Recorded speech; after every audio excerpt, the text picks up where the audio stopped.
जी, बिस्मिल्लाहिर्रहमानिर्रहीम। 7th class, Assalamu alaikum. And today topic is multiplicative inverse from your book Math से Fundamental Mathematics and page number 5, unit number 1, rational number से ये topic है. Multiplicative inverse की definition को सबसे पहले discuss करेंगे. Multiplicative inverse, two numbers whose product equals 1 are known as multiplicative inverse of each other. Dear students, यहाँ पर ये बात को अंडरस्टैंड करना बहुत ज़रूरी है हमारे लिए कि मल्टीप्लिकेटिव इन्वर्स जो है वो एक सिंगल वैल्यू के लिए कभी भी एप्लीकेबल नहीं होगा. अगर एक वैल्यू जो है वो सेकंड वैल्यू का मल्टीप्लिकेटिव इन्वर्स होगा तो सेकंड वैल्यू फर्स्ट वैल्यू का मल्टीप्लिकेटिव इन्वर्स होगा. इसका बहुत इसकी जो एग्जांपल है अगर जनरल फॉर्म में मैं आपके साथ डिस्कस करूं तो dear students, P over Q is the general form of rational numbers. Consider two rational numbers, p over q and q over p, where p is not equal to 0 and q is not equal to 0. अगर आप लोग अभी तक rational number की definition को अच्छे से understand कर चुके हैं तो बेटे ये मैटर नहीं करता कि हमारा p ज़ीरो ना हो या q ज़ीरो ना हो. असल प्रॉब्लम या असल जो हमारी कंडीशन है वो तो ये है कि हमारा डिनोमिनेटर ज़ीरो ना हो. अब हमारे डिनोमिनेटर जो फर्स्ट रैशनल नंबर आप कंसिडर कर रहे हैं उसमें first rational number p over q में q है तो q वो कहता है ज़ीरो के इक्वल ना हो. और सेकंड जो आपने रैशनल नंबर कंसिडर किया है उसमें p है तो वो कहता है कि p भी ज़ीरो के इक्वल ना हो. यानी कि हमारा डिनोमिनेटर कभी भी कोई भी आप रैशनल नंबर कंसिडर करें, कंसिडर का मतलब होता है ज्यूम करना, फर्ज करना, तो आपका जो डिनोमिनेटर है डिनोमिनेटर वैल्यू कभी भी जीरो के इक्वल ना हो. अब मल्टीप्लिकेटिव इनवर्स की कंडीशन ये है कि उन दोनों को अंदर जब प्रोडक्ट का ऑपरेशन होगा उन दोनों रैशनल नंबर्स को आप मल्टीप्लाई करेंगे एक दूसरे से तो बेटे आपका आंसर हमेशा वन आना चाहिए. अच्छा, सेम लाइक दिस प्रोसेस आपने ये प्रोसेस कभी पहले भी पढ़ा होगा लेकिन अब इसका नाम जो है वो मल्टीप्लिकेटिव इनवर्स. इनवर्स जो है ना वो उलट को कहते हैं. फर्स्ट रैशनल नंबर क्या था? p over q. Second rational number था q ओवर p. दोनों को हमने किया मल्टीप्लाई. p p से कैंसिल हो गया, q q से कैंसिल हो गया. ठीक है, आप चाहें तो एक छोटा सा कट भी लगा सकते हैं. p को p से कट कर दें, क्रॉस कटिंग हो रही है यहाँ पर. q को q से कट कर दें, p को p से कट कर दें. At the end we get the answer 1 और 1 is known the multiplicative identity. Now there is a deep relationship between multiplicative inverse and multiplicative identity as like this which we read in our previous lecture, additive inverse and additive identity. You well know additive inverse when the sum of two rational numbers equals 0, then we get the in answer in additive identity. And here the product of two rational numbers equals 1 and we get answer uh, a multiplicative identity. 1 is the multiplicative identity. उस दिन भी मैंने आपको ये समझ दी थी कि identity एक ऐसे नंबर को कहते हैं जिसके साथ हम कोई ऑपरेशन करें. यानी कि अगर एडिटिव आइडेंटिटी है तो आप एडिशन का ऑपरेशन करें, दो वैल्यूज को प्लस करें लेकिन उस वैल्यू की आइडेंटिटी कभी खत्म ना हो.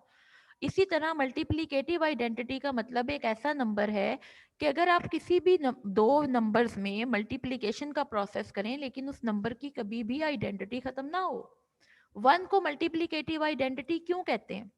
क्योंकि 5 वंस आर 5. देखो 5 की आइडेंटिटी खत्म नहीं हुई और 5 मल्टीप्लाई 1 से मल्टीप्लाई का ऑपरेशन भी करके फिनिश हो गया.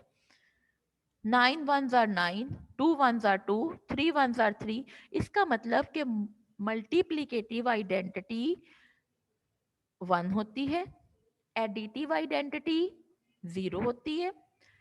In additive inverse we change sign and in multiplicative inverse we take reciprocal. ये इसकी बिल्कुल शॉर्ट फॉर्म है जो कि हमें अपने क्वेश्चंस को सॉल्व करने के लिए अपने माइंड में रखनी पड़ती है.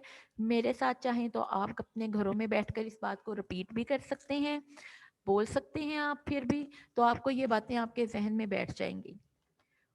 0 is our additive identity, 1 is our multiplicative identity. In additive inverse we change sign, and in multiplicative inverse we take reciprocal. Very easy. लेकिन फिर भी आपको इनकी कंफर्म डेफिनेशन और इनकी जनरल फॉर्म्स के साथ प्रूफ जो हमने ये छोटे छोटे प्रूफ यहाँ पर हैं वो बेटे आपने इनको याद भी करना है और आपने इनको लूज शीट्स पे याद करके लिखना भी है। Now we do solve a class activity here. Find the multiplicative inverse of the following rational numbers. In the column number 1 there are some rational numbers and we have to find the multiplicative inverse in the second column. First of all, -7. Now please take the multiplicative inverse. In other words, take a reciprocal of this. Take a reciprocal of this value. In reciprocal means make numerator as denominator and denominator as numerator. Make numerator as denominator and denominator as numerator. This process is called reciprocal. And the second name of reciprocal is multiplicative inverse. अच्छा, multiplicative inverse को ही reciprocal कहते हैं। और reciprocal को अगर आप generally जैसे हम बिल्कुल बचपन में बोलते थे वो ये होता है कि बेटा न्यूमिनेटर को डिनोमिनेटर और डिनोमिनेटर को न्यूमिनेटर बना दें। इस प्रोसेस को बोलते हैं रेसिप्रोकल लेना, और रेसिप्रोकल का ही न्यू नेम है मल्टीप्लिकेटिव इनवर्स। ठीक है, अब -1 हमारे पास एक रैशनल नंबर है, नेगेटिव रैशनल नंबर है, जो भी हो। इसके डिनोमिनेटर में क्या है बच्चों? 1। अब आप इसका रेसिप्रोकल लोगे तो 1 ऑटोमेटिकली ऊपर चला जाएगा और 7 आ जाएगा नीचे। याद रखें किसी भी रैशनल नंबर में 1 जो है वो या तो न्यूमिनेटर के साथ होता है या फिर वो इन बिटवीन होता है, यानी कि सेंटर में होता है। डिनोमिनेटर में, आंसर में कभी भी डिनोमिनेटर में नेगेटिव साइन नहीं जाता। अब ये मसला छोड़ दें आप लोग कि जी 7 के साथ माइनस है तो वो 7 के साथ ही रहेगा। नहीं, अगर आप डीपली देख रहे हो तो बेटा -7/1 एक रैशनल नंबर था। मान रहे हो इस बात को? -7/1 पूरे का पूरा इन दी फॉर्म ऑफ p/q। मैंने अभी भी आपको बताया दुनिया का हर नंबर रैशनल है और हर rational number in the form of p/q है। और p/q क्या है? एक फ्रैक्शनल फॉर्म है। तो जिसके नीचे कोई नंबर नहीं होता उसके नीचे क्या होता है? हमेशा 1 होता है। अब ये माइनस जो है ना तो ये 7 का है और ना तो ये 1 का है। ये इस एक रैशनल नंबर का माइनस साइन है और ये एक नेगेटिव रैशनल नंबर है। तो मैटर नहीं करता कि आप माइनस को 1 के साथ लिखो, 7 के साथ लिखो या सेंटर में लिखो। ये इस पूरे रैशनल नंबर का माइनस है, तो ये माइनस आप कहीं भी लगा सकते हैं। और जब हमारे पास न्यूमिनेटर और बिटवीन का ऑप्शन है तो हम बेटे डिनोमिनेटर में क्यों जाएंगे? हमने नहीं जाना। ठीक है। सेकंड है 23। ये एक पॉजिटिव रैशनल नंबर है तो इसका रेसिप्रोकल लेंगे तो आएगा 1/23। मेरे साथ साथ अपनी बुक सॉल्व करेंगे आप तमाम स्टूडेंट्स। -1। अब -1 का देखो मैं सेंटर में लिख रही हूँ, आप चाहो तो आप न्यूमिनेटर में भी लिख सकते हो। माइनस का साइन चाहो तो न्यूमिनेटर में भी लिख सकते हो। एक्यूरेट है, बिल्कुल राइट है। एग्जैक्ट आंसर है -1/11 या -1/11। आप सेंटर में भी लिख सकते हैं, आप उसको जो है न्यूमिनेटर के साथ भी लिख सकते हैं, दोनों तरह ही बिल्कुल ठीक है। 1/3। 1/3 का जब आप रेसिप्रोकल लोगे ना तो ये हो जाएगा 3/1। और my dear students of 7 class, हम लोगों को कभी भी डिनोमिनेटर का 1 शो नहीं करना, इसलिए हम 1/3 का जब रेसिप्रोकल लेंगे या मल्टीप्लिकेटिव इनवर्स लेंगे तो जो डिनोमिनेटर में 1 आएगा वो हमने शो नहीं करना, इसलिए ओनली 3 प्लस लिखें चाहे ना लिखें आपकी मर्जी है, ये कोई बात नहीं। -2/7 तो इसका रेसिप्रोकल लेंगे तो आएगा -7/2। 6 का आएगा 1/6। 1 का रेसिप्रोकल भी 1 होता है, क्यों? 1 के डिनोमिनेटर में 1 है तो 1/1 1/1 और डिनोमिनेटर का 1 हमने कभी भी शो नहीं करना, तो 1 का जो है मल्टीप्लिकेटिव इनवर्स वो 1 ही आएगा। जी 65 है जी। -6/13 तो आपके पास आएगा -13/6। -13/6। ये बात मैं आपको क्लियर कर चुकी हूं कि आप माइनस को चाहे न्यूमिनेटर में लगा दें या चाहे आप इसको बेटा सेंटर में लगा दें, बस डिनोमिनेटर से थोड़ा अवॉइड करें।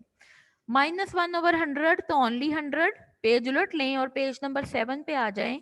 बाकी का जो टेबल है वो पेज नंबर 7 पे है। आपने ये टेबल सॉल्व कर लिया है, तो मैं आपको इसका रिमेनिंग टेबल भी सॉल्व करवा देती हूँ। ये देखिए, नेक्स्ट पेज पे आई, पेज नंबर 7 पे, 18/27, तो इसका रेसिप्रोकल आएगा 27/18, -99/100, तो -100/99, और इसी तरह माइनस नहीं है, 102/117 है, तो इसका जब आप रेसिप्रोकल या मल्टीप्लीकेटिव इनवर्स लोगे तो बेटा वो हो जाएगा 117/102। यहाँ पर डू यू नो में मैं समझती हूँ इतनी इंपॉर्टेंट बात लिखी हुई है ना, इतनी ज्यादा इंपॉर्टेंट बात लिखी हुई है, मैं आपको समझाती हूँ ये क्या लिखा हुआ है, जरा आप ध्यान से पढ़ो।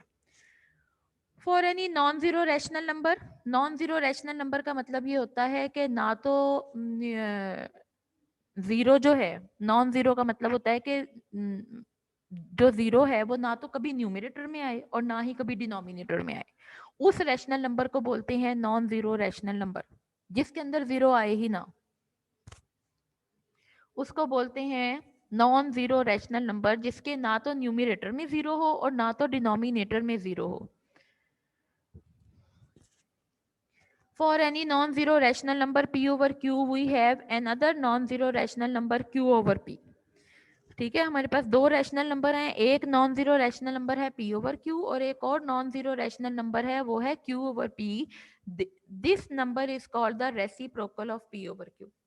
अब देखो ना, p ओवर q का अगर मैं रेसिप्रोकल लूंगी तो वो क्या होगा, q over p। In other words p over q and q over p are reciprocals of each other, और ये रेसिप्रोकल की डेफिनेशन भी है।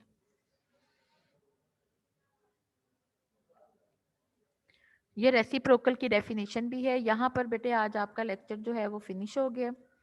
ये आज का हमारा लेक्चर था, उम्मीद करती हूँ आपको सबको समझ आ गई होगी अच्छे से।